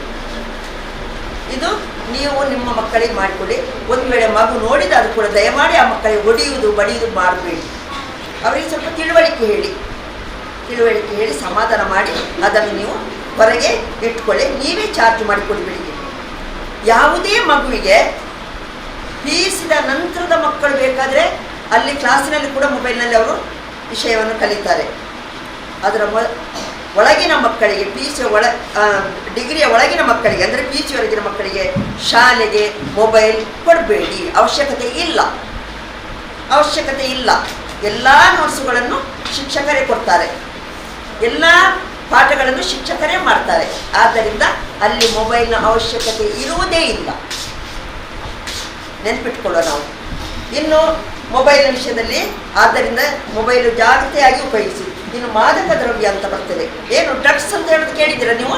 ಡ್ರಗ್ಸ್ ಅಂತ ಹೇಳೋದು ಕೇಳಿದ್ದೀರಲ್ಲ? ಈ ಡ್ರಗ್ಸ್ ಅಂತ ಹೇಳಿದ ಕೂಡಲೇ ಎಲ್ಲಿ ನೆನಪಾಗ್ತದೆ? ಯಾರು ನೆನಪಾಗ್ತದೆ ನಮಗೆ? ಯಾರನ್ನು ಅಥವಾ ಯಾವ ರಾಜ್ಯವನ್ನೆಲ್ಲ ನೆನಪಾಗ್ತದೆ? ಡ್ರಗ್ಸ್ ನೋಡಿ, ಇವತ್ತು ಹೆಂಗಸರು ಕೂಡ ಬಳಸ್ತಾ ಇದ್ದಾರೆ, ಗರ್ಭಿಣಿ ಹೆಂಗಸರು ಬಳಸ್ತಾ ಇದ್ದಾರೆ ಡ್ರಗ್ಸ್. ಇದು ನಾವು ಹೇಳೋದಲ್ಲ, ಡಾಕ್ಟರ್ಗಳು ಹೇಳ್ತಾರೆ. ಹುಟ್ಟುವ ಮಗು ಅಂಗವಿಕಲವಾಗಿ ಹುಟ್ಟಬಹುದು. ಮದ್ಯಪಾನ ಅದು ಕೂಡ ಹಾಳೆ, ಶರಾಬು ಕುಡಿಯೋದು ಕೂಡ ಹಾಳೆ. ಮಾದಕ ದ್ರವ್ಯ ಅಂತ ಹೇಳಿದ್ರೆ ನೋಡಿ, ಇಲ್ಲಿ ಒಂದು 6-7 ವರ್ಷದ ಹಿಂದೆ, 7-8 ವರ್ಷವೇ ಇರ್ಬೋದು ಈಗ, ಒಂದು ಹುಡುಗ ಅವನಿಗೆ ಡ್ರಗ್ಸ್ ಇದ್ದು ಫಸ್ಟು ಸ್ವಲ್ಪ ತಿಂದ ಆಕೆಯರಿಗೆ ಇಂಜೆಕ್ಷನ್ ಮಾಡಿ ಮನೆಯಲ್ಲಿ ದುಡ್ಡು ಸಿಗಲಿಲ್ಲ. ಆ ಹೋದ ಹುಡುಗ ಇವತ್ತು ಎಲ್ಲಿದ್ದಾನಂತಲೇ ಗೊತ್ತಿಲ್ಲ. ಅಣ್ಣ ತಮ್ಮಂದಿರು ಇಲ್ಲೇ ಇದ್ದಾರೆ, ಆ ಹುಡುಗ ಎಲ್ಲಿದ್ದಾನೆ ಅಂತಲೇ ಗೊತ್ತಿಲ್ಲ ನೋಡಿ. ಹಾಗೆ ಇವತ್ತು ಡ್ರಗ್ಸ್ ಎಲ್ಲಿವರೆಗೆ ಹೋಗ್ತದೆ, ಯಾಕೆ ಕಾರಣ ಅಂದರೆ ಈ ಡ್ರಗ್ಸ್ ಎಂಬುದು ಮದ್ಯಪಾನ ಉಂಟಲ್ಲ, ಶರಾಬ್ ಕುಡಿತೇವಲ್ಲ, ಅದು ಹೊಟ್ಟೆಗೆ ಹೋಗಿ ಕರುಳಿನ ಮೂಲಕ ಹೋಗಿ ರಕ್ತಕ್ಕೆ ಸೇರಿಕೊಂಡು ಮತ್ತೆ ಬರುವಂಥದ್ದು ಏನಾದ್ರು ತೊಂದರೆ. ಆದರೆ ಡ್ರಗ್ಸ್ ಹಾಗೆಲ್ಲ ನೇರವಾಗಿ ಮೆದುಳಿಗೆ ಬಿಟ್ಟು ಕೊಡ್ತದೆ, ನೇರವಾಗಿ ಮೆದುಳಿಗೆ ಡೈರೆಕ್ಟ್ ಮೆದುಳಿಗೆ ಹೋಗುವಂಥದ್ದು. ಆದ್ದರಿಂದ ಡ್ರಗ್ಸ್ ತುಂಬಾ ಡೇಂಜರ್. ನಗಡ್ತಾ ಇರೋ ಸಮಯದಲ್ಲಿ ಡ್ರಗ್ಸ್ ಹಾಕಿದ್ದಾರೆ ಅಂತ ಇಟ್ಕೊಳ್ಳಿ, ನಗಡ್ತಾನೆ ಇರ್ತಾರೆ, ಪವರ್ ಇಳಿಯುವಲ್ಲರಿಗೆ ನಗಡ್ತಾನೆ ಇರ್ತಾರೆ. ಕೂಗಿಕೊಂಡು ಹಾಕಿದ್ದಾರೆ ಅಂತ ಇಟ್ಕೊಳ್ಳಿ, ಕೂಗಿಕೊಂಡೇ ಇರ್ತಾನೆ, ಇನ್ನು ಬೇಸರದಲ್ಲಿ ಇರ್ತಾನೆ, ಅದೇ ಇರ್ತಾನೆ. ಅವನು ಡ್ರಗ್ಸ್ ಹಾಕುವಂತ ಸಮಯದಲ್ಲಿ ಯಾವ ಕಂಡೀಷನ್, ಯಾವ ಪೊಸಿಷನ್ ಅಲ್ಲಿ ಇರ್ತಾರ ಅದೇ ಪೊಸಿಷನ್ ನಲ್ಲಿ ಅದು ಬಿರಿಯುವವರೆಗೂ ಇರ್ತಾರೆ. ನೀವು ಹೊಡೆದ್ರು, ನಾವು ಹೊಡೆದ್ರು, ಬಡಿದ್ರು, ಬೈದ್ರು ಅವರಿಗೆ ಗೊತ್ತೇ ಆಗುದಿಲ್ಲ, ಸುಮ್ಮನೆ ನಾವು ಬಾಯಿ ಹಾಳು ಮಾಡಿಕೊಳ್ಬೇಕು. ಆದ್ದರಿಂದ ಮಕ್ಕಳ ಬಗ್ಗೆ ಈ ವಿಚಾರದಲ್ಲಿ, ಮಕ್ಕಳು ಕೂಡ ಈ ವಿಚಾರದಲ್ಲಿ ಬಹಳ ಜಾಗ್ರತೆ ಇರಬೇಕು. ಮಕ್ಕಳೇ, ನಿಮಗೆ ಅದು ಏನು ಅಂತ ಗೊತ್ತಿರುವುದಿಲ್ಲ. ಇವತ್ತು ಚಾಕ್ಲೇಟ್ನಲ್ಲಿ ಸಿಗ್ಬೋದು, ಸಿಗರೇಟ್ನಲ್ಲಿ ಸಿಗ್ಬೋದು, ಆಯ್ತಾ, ಆಮೇಲೆ ಮಾತ್ರೆಯ ರೂಪದಲ್ಲಿ ಸಿಗ್ಬೋದು, ಔಷಧಿ ಜ್ವರಕ್ಕೆ ಮಾತ್ರೆ ಮದ್ದು ಅಂತ ಹೇಳಿಕೊಂಡು ಅದರಲ್ಲಿ ಸಿಗ್ಬೋದು. ನಮ್ಮ ಸಿರಪ್ ಉಂಟಲ್ಲ, ನಾವು ಮಕ್ಕಳಿಗೆ ಜ್ವರ ಬಂದ ಕೂಡಲೇ ಸಿರಪ್ ಕೊಡ್ತೇವಲ್ಲ, ಮಗು ಅಮಾಲಾಗಿ ನಿದ್ದೆ ಮಾಡಿಬಿಡ್ತಲ್ಲ, ಅದರಲ್ಲಿ ಒಂದು ಸ್ವಲ್ಪ ಅಮಲಿನ ಅಂಶ ಇದೆ. Too much is too bad ಅಂತ ಹೇಳ್ತಾರೆ. ಅದನ್ನು ಹೆಚ್ಚಾಗಿ ಸೇವಿಸಿದ್ರೆ ಅದು ಕೆಟ್ಟದೆ. ಆದ್ದರಿಂದ ಯಾವತ್ತೂ ಕೂಡ ನಿಮ್ಮ ಮಕ್ಕಳಿಗೆ ಅಥವಾ ನನ್ನ ಮಗುವೇ ಆಗಿರಲಿ, ಸಿರಪ್ ಅನ್ನು ಡಾಕ್ಟರ್ ಹೇಳದೆ ದಯಮಾಡಿ ನೀವಾಗೇ ತಗೊಂಡೋಗಿ ಕೊಡಬೇಡಿ. ಚಾಕ್ಲೇಟ್ ತಗೊಳ್ಳುವಾಗಲೂ ಸ್ವಲ್ಪ ನೋಡಿಕೊಂಡು ತಕೊಳ್ಳಿ. ಯಾರಾದರೂ ನಿಮಗೆ ಚಾಕ್ಲೇಟ್ ಕೊಟ್ಟಲ್ಲಿ ಅದನ್ನು ಏಕಾಏಕಿ ತಿನ್ನಲಿಕ್ಕೆ ಹೋಗ್ಬೇಡಿ ಮಕ್ಕಳೇ, ಬಹಳ ಜಾಗ್ರತೆ ಮಾಡಿಕೊಳ್ಳಿ, ಕೊಡಬೇಡಿ. ಚಾಕ್ಲೇಟ್ ತಗೊಳ್ಳುವಾಗಲೂ ಸ್ವಲ್ಪ ನೋಡಿಕೊಂಡು ತಕೊಳ್ಳಿ. ಯಾರಾದರೂ ನಿಮಗೆ ಚಾಕ್ಲೇಟ್ ಕೊಟ್ಟಲ್ಲಿ ಅದನ್ನು ಏಕಾಏಕಿ ತಿನ್ನಲಿಕ್ಕೆ ಹೋಗ್ಬೇಡಿ ಮಕ್ಕಳೇ, ಬಹಳ ಜಾಗ್ರತೆ ಮಾಡಿಕೊಳ್ಳಿ. ನಾವು ಪಣಂಬೂರು ಬೀಚಿಗೆ ಹೋದಾಗ ಬಹಳ ನೋಡಿದ್ದೇವೆ, ಸಣ್ಣ ಸಣ್ಣ ಮಕ್ಕಳ ಕೈಯಲ್ಲಿ ಕಟ್ಟು ಕೊಡ್ತಾ ಇದ್ರು, ಚಾಕ್ಲೇಟ್ ಕೊಡ್ತಾ ಇದ್ರು, ಸಿಗರೇಟ್ ಕೊಡ್ತಿದ್ರು ಮಾರಾಟ ಮಾಡಲಿಕ್ಕೆ. ನನಗೊಂದು ಅಭ್ಯಾಸ ಇತ್ತು, ನಾನು ಒಂದು ಅಭ್ಯಾಸ ಇಟ್ಕೊಂಡಿದ್ದೆ. ಆ ಮಗುವಿಗೆ 100 ರೂಪಾಯಿ ಕೊಟ್ಟು ನಾನು ಚಾಕ್ಲೇಟ್ ಕೊಡ್ತಿದ್ದೆ. ಆ್ಯಕ್ಚುಲಿ ನನಗೆ ಅದು ಬೇಕಿತ್ತು, ನಾನು ತಗೊಳ್ಳಿಕ್ಕೆ ಅಲ್ಲ, ಏನು ಅಂತ ನೋಡಲಿಕ್ಕೆ ಬೇಕಿತ್ತು. ಅದನ್ನು ಡ್ರಗ್ಸ್. ಆದರೆ ಈಗ ಪೊಲೀಸಿನವರು ರೈಡ್ ಮಾಡಿ ಅಥವಾ NGOs ಹೋಗಿ ಸ್ವಯಂ ಸೇವಕರೆಲ್ಲ ಹೋಗಿ ಈಗ ಡ್ರಗ್ಸ್ ಕೂಡ ಅಲ್ಲಿ ಮಾರಾಟ ಮಾಡುವುದು ಬಹಳ ಕಮ್ಮಿ ಆಗಿದೆ. ಹೇಳ್ತಾರೆ ಗೂಡಂಗಡಿಗಳಲ್ಲಿ ಮಾರ್ತಾರೆ ಅಂತ, ಅದೇನೋ ನನಗೆ ಗೊತ್ತಿಲ್ಲ, ಸತ್ಯ ನಾನು ಹೇಳ್ತೇನೆ, ನಾನು ಇದುವರೆಗೆ ಕಂಡದ್ದಿಲ್ಲ, ಊಟ ಏನೋ ಅದು ಹೇಳಲಿಕ್ಕೆ ಸಾಧ್ಯ ಇಲ್ಲ. ಆದ್ದರಿಂದ ನೀವು ಕೂಡ, ನಾನು ಮಕ್ಕಳಿಗೆ ಹೇಳ್ತೇನೆ, ಚಾಕ್ಲೇಟ್ ತಗೊಳ್ಳುವಾಗ ಇರ್ಬೋದು ಅಥವಾ ನಿಮ್ಮ ಮನೆಯವರಿಗೆ ನೀವು ಸಿಗರೇಟ್ ತಂದು ಕೊಡ್ತಾ ಇದ್ದೀರಿ, ಹೇಳ್ತಾರೆ ಸಿಗರೇಟ್ ಒಂದು ತಂದು ಕೊಡಂತ, ಅಂಥ ಸಂದರ್ಭದಲ್ಲೆಲ್ಲ ಬಹಳ ಜಾಗ್ರತೆ ಮಾಡಿಕೊಳ್ಳಿ. ಈ ಡ್ರಗ್ಸಿಂದಾಗಿ ಅಥವಾ ಈ ಮೊಬೈಲಿಂದಾಗಿ ಇವತ್ತು ಮಕ್ಕಳು ಎಲ್ಲಿದ್ದಾರೆ ಅಂತ ಹೇಳಿದರೆ, ನಮ್ಮ ಊರಿನ ಮಕ್ಕಳಂತ ಹೇಳಲಿಕ್ಕೆ ಅವಲ್ಲ, ಎಲ್ಲಿಯೋ ಇದ್ದಾರೆ ಮಕ್ಕಳು. ಎಷ್ಟೋ ಮಕ್ಕಳು ಮಾರಾಟ ಆಗಿ ಹೋಗ್ತಾರೆ, ಲಕ್ಷಾಂತರ ಮಕ್ಕಳು ಇವತ್ತು ಮಾರಾಟ ಆಗ್ತಾ ಇದ್ದಾರೆ. ಹೋಗ್ತೀರಾ ನೀವು ಹೇಳಿದರೆ? ಲಕ್ಷಾಂತರ ನಮ್ಮ ಮಕ್ಕಳು ಕಾಣೆಯಾಗಿದ್ದಾರೆ ಅಂತ ಹೇಳ್ತಾರೆ, ಪೊಲೀಸ್ಗೆ ಕಂಪ್ಲೇಂಟ್ ಕೊಡ್ತಾರೆ ಒಂದು ಸರ್ತಿ, ಮತ್ತೆ ಪೊಲೀಸಿನ ಹತ್ರ ಹೋಗುವುದೇ ಇಲ್ಲ. ಯಾಕೆಂದರೆ ನಮ್ಮ ಮನೆಯ ಗೌರವ ಅಂತ ಹೇಳಿಕೊಂಡು ಅದನ್ನು ಮುಚ್ಚಿಡ್ತಾರೆ. ಅಥವಾ ಒಂದು ವೇಳೆ ಹೋದರೂ ಕೂಡ ಪೊಲೀಸ್ ಕಂಪ್ಲೇಂಟ್ ಕೂಡ ಕೊಡುವುದಿಲ್ಲ. ಹಾಗೆ ಆ ಮಕ್ಕಳು ಎಲ್ಲಿ ಹೋದ್ರು ಆ ಮಕ್ಕಳು? ಜ್ಯೂಸ್ ಕೊಡ್ತಾರೆ, ಜ್ಯೂಸಿನಲ್ಲಿ ಹಾಕಿ ಕೊಡ್ತಾರೆ, ಮಗುವಿಗೆ ಗೊತ್ತಿರುವುದಿಲ್ಲ, ರೇಪ್ ಮಾಡ್ತಾರೆ. ಹೌದಲ್ಲ? ನಾವು ಇವತ್ತು ತುಂಬ ನೋಡ್ತೇವೆ ನಮ್ಮ ಕಣ್ಣಿನಲ್ಲಿ ಎಲ್ಲ ಪರಿಣಾಮ, ಬೇರೆ ಬೇರೆ ರೀತಿಯಲ್ಲಿ ಈ ಮಾದಕ ವಸ್ತು ಪರಿಣಾಮ ಬೀರ್ತದೆ. ಆದ್ದರಿಂದ ನಮ್ಮ ಮಕ್ಕಳಿಗೆ ಬಹಳಷ್ಟು ಜಾಗ್ರತೆ. ಯಾರು ಏನು ಕೊಟ್ಟರು ತಿನ್ನುವಾಗ ಸ್ವಲ್ಪ ಜಾಗ್ರತೆ ಇರಬೇಕು. 10 ಜನರೊಟ್ಟಿಗೆ ಹೋಗಿ ಮಕ್ಕಳೇ, 10 ಜನರು ತಿನ್ನುವುದಾದರೆ, 10 ಜನ ಕೂಡಿದಲ್ಲಿ ತಿನ್ನುವುದಾದರೆ ಅದನ್ನು ತಿನ್ನಿ, ವೈಯಕ್ತಿಕವಾಗಿ ತಿನ್ನಲಿಕ್ಕೆ ಹೋಗಬೇಡಿ. ಯಾರೊಬ್ಬ ಪರಿಚಿತ ಯಾರು ಅಲ್ಲದವರ ಹತ್ರ ಏನನ್ನು ತಗೊಳ್ಳಿಕ್ಕೆ ಹೋಗಬೇಡಿ, ಜಾಗ್ರತೆ ಮಾಡಿಕೊಳ್ಳಿ. ಮಾದಕ ವಸ್ತು ಅಷ್ಟು ಡೇಂಜರ್ ಅಂದರೆ ಅಷ್ಟು ಡೇಂಜರ್, ಇಡೀ ಜೀವನವನ್ನೇ ಹಾಳು ಮಾಡಿಬಿಡ್ತದೆ. ತಂದೆ ತಾಯಿಗೆ ಬೇಕಾದಷ್ಟು ನೋವನ್ನು ಕೊಡ್ತದೆ. ಆದ್ದರಿಂದ ಮಕ್ಕಳು ಇಂಥ ವಿಷಯದಲ್ಲಿ ಹೊರಗೆ ಬಂದು, ನೀವು ಇರುವ ಉದ್ದೇಶ ಇಷ್ಟೇ, ನೀವು ಬರುವುದು ಯಾಕೆ ಈಗ ಕಲೀಲಿಕ್ಕೆ, ಚೆನ್ನಾಗಿ ಕಲಿತು ಒಳ್ಳೆಯ ರಿಸಲ್ಟ್ ತಗೊಳ್ಳಿ, ಆಯಿತಾ? ನೀವು 100ಕ್ಕೆ 100 ತೆಗೀರಿ ಅಂತ ನಾನು ಹೇಳ್ತಾ ಇಲ್ಲ, ನೀವು ಶಾಲೆಗೆ 100% ರಿಸಲ್ಟ್ ತನ್ನಿ ಅಂತ ನಾನು ಹೇಳ್ತಾ ಇಲ್ಲ. 100% ರಿಸಲ್ಟ್ ಬೇಕು. ಆದರೆ ನಿಮ್ಮಲ್ಲಿ ಏನು A grade, B grade, C grade ಯಾವುದು ನಾನು ಹೇಳ್ತಾ ಇಲ್ಲ. ಎಲ್ಲರೂ ಪಾಸ್ ಆಗುವುದಷ್ಟೇ ಮುಖ್ಯ. 55%, 100ಕ್ಕೆ 55 ತಗೊಂಡ್ರು ನಮಗೆ ಬೇಜಾರಿಲ್ಲ. ಆದರೆ ಎಲ್ಲ ಮಕ್ಕಳು ಪಾಸ್ ಆಗಬೇಕು. ಅಂದರೆ ಏನು ಮಾಡಬೇಕು? 30 ಮಾರ್ಕ್ ತಗೊಂಡು 55ಕ್ಕೆ ಬರಬೇಕಾದ್ರೆ ಹೌದು B+ ತಗೊಳ್ಳೇಬೇಕಲ್ವಾ? ಹೌದಲ್ಲ? B+ ತಗೊಳ್ಬೇಕಾದ್ರೆ ನಾವು ಶ್ರಮ ಪಡಬೇಕು. ಅಂಥದಕ್ಕೆ ಶ್ರಮ ಹಾಕಿ ಆಟ ಪಾಠಕ್ಕೆ ಹೋಗಿ, ಬೇಜಾರಿಲ್ಲ. ಆಟ ಆಡಿಗೆ ಹೋಗಿ, ಪ್ರವಾಸ ಹೋಗಿ, ಎಲ್ಲ ಹೋಗಿ ಜಾಗ್ರತೆ ಮಾಡಿಕೊಳ್ಳಿ. ನಮ್ಮ ತಂದೆ ತಾಯಿಗೆ ಇವತ್ತು ನಾವು ಗೌರವ ತರಬೇಕು. ನಮ್ಮ ಕಲಿತ ಊರಿಗೆ ನಾವು ಗೌರವ ತರಬೇಕು. ನಮ್ಮ ಶಿಕ್ಷಕರಿಗೆ ನಾವು ಗೌರವ ತರಬೇಕು ಅಂತ ಹೇಳಿದ್ರೆ ಕೆಟ್ಟ ಗುಣಗಳನ್ನು ನಾವು ದೂರ ಮಾಡಬೇಕು. ಜನವರಿ 26ಕ್ಕೆ ನಾನು ಸರನ್ನು ಕರ್ಕೊಂಡೇ ಬರ್ತೇನೆ. ನಾವೊಂದು ಸಣ್ಣ ಪ್ರೋಗ್ರಾಮ್ ಈ ಶಾಲೆಯಲ್ಲಿ ಮಾಡೋ ಸರ್. ನನಗೆ ಯಾಕೋ ನಾನು ಬಹಳಷ್ಟು ಶಾಲೆಗಳಿಗೆ ಹೋಗ್ತೇನೆ. ಈ ಶಾಲೆ ಮೇಲೆ ಒಂದು ಏನೋ ಆತ್ಮೀಯತೆ ಬೆಳೆದಿದೆ ಅಂತ ಹೇಳ್ಬೋದು. ನನಗೇನು ಒಂದು ಗುರುಪುರದಲ್ಲಿ ಒಂದು ಪ್ರೌಢಶಾಲೆ ಇದೆ, ಅಲ್ಲಿ ಮತ್ತು ನನ್ನ ವಲಯದ ಎಲ್ಲ ಕಾಲೇಜ್ ಆಗಲಿ ಮತ್ತು ಪ್ರೌಢಶಾಲೆ ಇರ್ಬೋದು, ಜೂನಿಯರ್ ಕಾಲೇಜ್ ನಾನು ತುಂಬ ಗೌರವಿಸ್ತೇನೆ. ಅವರು ತುಂಬಾ ಗೌರವಿಸ್ತೇನೆ. ಯಾಕಂದರೆ ನನಗೆ ಹೆಮ್ಮೆಯ ಒಂದು ವಿಷಯ ಅದು. ನನ್ನ ಊರು ಎಂಬುದು ನನಗೆ, ಅಂದರೆ ನಾನು ತೊಕ್ಕೋಡು ನಲ್ಲಿರುವುದು, ಆ ಊರು ನನಗೆ ತುಂಬ ಹೆಮ್ಮೆಯ ಊರು. ಅದಕ್ಕೆ ನಾನು ಯಾವಾಗಲೂ ಗೌರವ ಸಲ್ಲಿಸ್ತೇನೆ. ಯಾಕಂದರೆ ನಾನು ಈ ಊರಿಗೆ ಬಂದಾಗ ನನ್ನನ್ನು ಆತ್ಮೀಯವಾಗಿ ಅದನ್ನು ಬೆಳೆಸಿದೆ ಈ ಊರು. ನನ್ನನ್ನು ಇವತ್ತು ನಾನು ಈ ಸ್ಟ್ಯಾಂಡರ್ಡಿಗೆ ಬರಬೇಕಾದ್ರೆ ನನ್ನ ಊರೇ ನನಗೆ ಕಾರಣ. ಯಾಕಂದರೆ 86ರಲ್ಲಿ ನಾವು ಬಂದಾಗ ನಮ್ಮ ಯಜಮಾನರು ಕೂಡ ಹೀಗೆ ಇದ್ದರು. ಅವರೊಂದು ಸೌಮ್ಯ ಸ್ವಭಾವದ ವ್ಯಕ್ತಿ ಅಂತ ಹೇಳ್ಬೋದು. ಸರ್ಗೆ ಗೊತ್ತಿದೆ. ಅವರ ಒಂದು ಗೌರವವನ್ನು ನನಗೆ ಕೂಡ ಸಿಗ್ತಾ ಇತ್ತು. ಆ ಗೌರವ ನನಗೆ ಕೂಡ ಬರ್ತಾ ಇತ್ತು, ಪಾಲು ಬರ್ತಿತ್ತು. ಆದ್ದರಿಂದ ನನ್ನನ್ನು ಕೂಡ ಈ ಊರು ಬೆಳೆಸಿದೆ ಅಂತ ಹೇಳಿಕೊಳ್ಳಿಕ್ಕೆ ನಾನು ಹೆಮ್ಮೆಯಿಂದ ಹೇಳ್ತಾ ಇದ್ದೇನೆ. ಹಾಗೆ ಇಲ್ಲಿನ ಶಿಕ್ಷಕರಿಗೆ ವಂದಿಸುತ್ತಾ, ಇಲ್ಲಿ ಎಸ್ಟೆನ್ಸಿ ಅವರಿಗೆ ಎಲ್ಲರಿಗೂ ವಂದಿಸ್ತಾ, ಪೋಷಕರಿಗೆ ಎಲ್ಲರಿಗೂ ವಂದಿಸ್ತಾ ನಾನು ಧನ್ಯವಾದವನ್ನು ಹೇಳ್ತಾ ಮಕ್ಕಳಿಗೆ ಖುಷಿ ಕೊಟ್ಟಿದೆ ಅಂತ. ಇನ್ನು ಮುಂದೆ ಈ ವೇದಿಕೆಯಲ್ಲಿ ಸವಸಮ ಮೇಡಮ್ ಅವರು ನೆರವೇರಿಸಿದರು. ಶಾಲೆ ಎಂದ ಮೇಲೆ ಹೈಸ್ಕೂಲ್ ವಿಭಾಗದಲ್ಲಿ 6 ವಿಷಯಗಳ ಬೋಧನೆ ನಡೆಯುತ್ತದೆ. 6 ವಿಷಯಗಳಿಗೆ ಪ್ರತ್ಯೇಕವಾಗಿ 6 ಶಿಕ್ಷಕರು ಕೂಡ ಇರ್ತಾರೆ. ಆದರೆ ನಮ್ಮ ಶಾಲೆಯಲ್ಲಿ ಅಡಿಷನಲ್ ಆಗಿ ಒಂದು ಸೌಭಾಗ್ಯ ಏನು ಹೇಳಿದ್ರೆ, ಚಿತ್ರಕಲೆಗೆ ಕೂಡ, ಪಠ್ಯೇತರ ಚಟುವಟಿಕೆಯಾದ ಚಿತ್ರಕಲೆಗೆ ಕೂಡ ನಮಗೆ ಒಬ್ಬರು ಶಿಕ್ಷಕರಿದ್ದಾರೆ, ಶ್ರೀಮತಿ ವಿದ್ಯಾಲಕ್ಷ್ಮಿ ಮೇಡಮ್.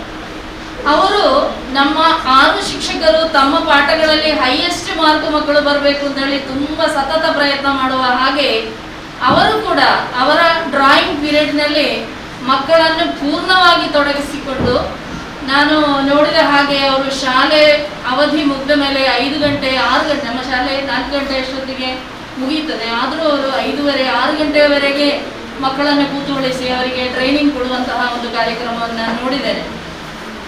ಹಾಗೆ ನಮ್ಮ ಮಕ್ಕಳು ಉತ್ತಮವಾಗಿ ಡ್ರಾಯಿಂಗಿನಲ್ಲಿ ಕೂಡ ಸ್ಕಿಲ್ಸ್ ಅನ್ನು ಬೆಳೆಸಿಕೊಂಡಿದ್ದಾರೆ. ಈ ವರ್ಷ ತಾಲೂಕು ಮಟ್ಟ, ಜಿಲ್ಲಾ ಮಟ್ಟ ಈ 2 ಮಟ್ಟಗಳಲ್ಲಿ ವಿನ್ ಆಗಿ ಮೈಸೂರು ವಿಭಾಗ ಮಟ್ಟದ ಚಿತ್ರಕಲಾ ಸ್ಪರ್ಧೆಗೆ ನಮ್ಮ ಶಾಲೆಯ 2 ವಿದ್ಯಾರ್ಥಿಗಳು ಆಯ್ಕೆಯಾಗಿದ್ರು. 8ನೇ ತರಗತಿಯ ಜಹೀಮಾ TI ಮತ್ತು 10ನೇ ಕ್ಲಾಸ್ನ ಹಾಗೆ ಅವರಿಬ್ಬರು ಕೂಡ ಮೈಸೂರು ವಿಭಾಗ ಮಟ್ಟದಲ್ಲಿ ಚಿತ್ರಕಲಾ ಸ್ಪರ್ಧೆಯಲ್ಲಿ ವಿನ್ ಆಗಿ ಬಂದಿದ್ದಾರೆ.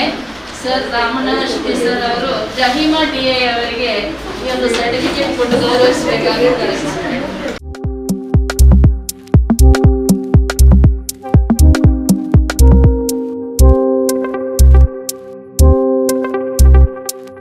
ಕಲಿಕೆಯಲ್ಲಿ ಕೂಡ ಅತ್ಯಂತ ಉತ್ತಮ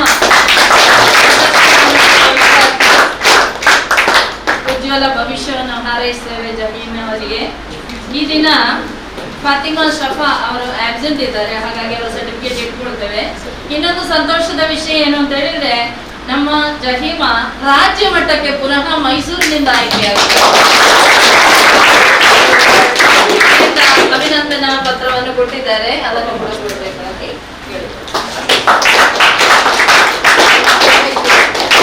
ನಮ್ಮ ವಿದ್ಯಾಲಕ್ಷ್ಮಿ ಮೇಡಮ್ ಅವರಿಗೆ ನಿಮ್ಮೆಲ್ಲರ ಒಂದು ಚಪ್ಪಾಳೆಯನ್ನು ಕೊಟ್ಟು ಅವರನ್ನು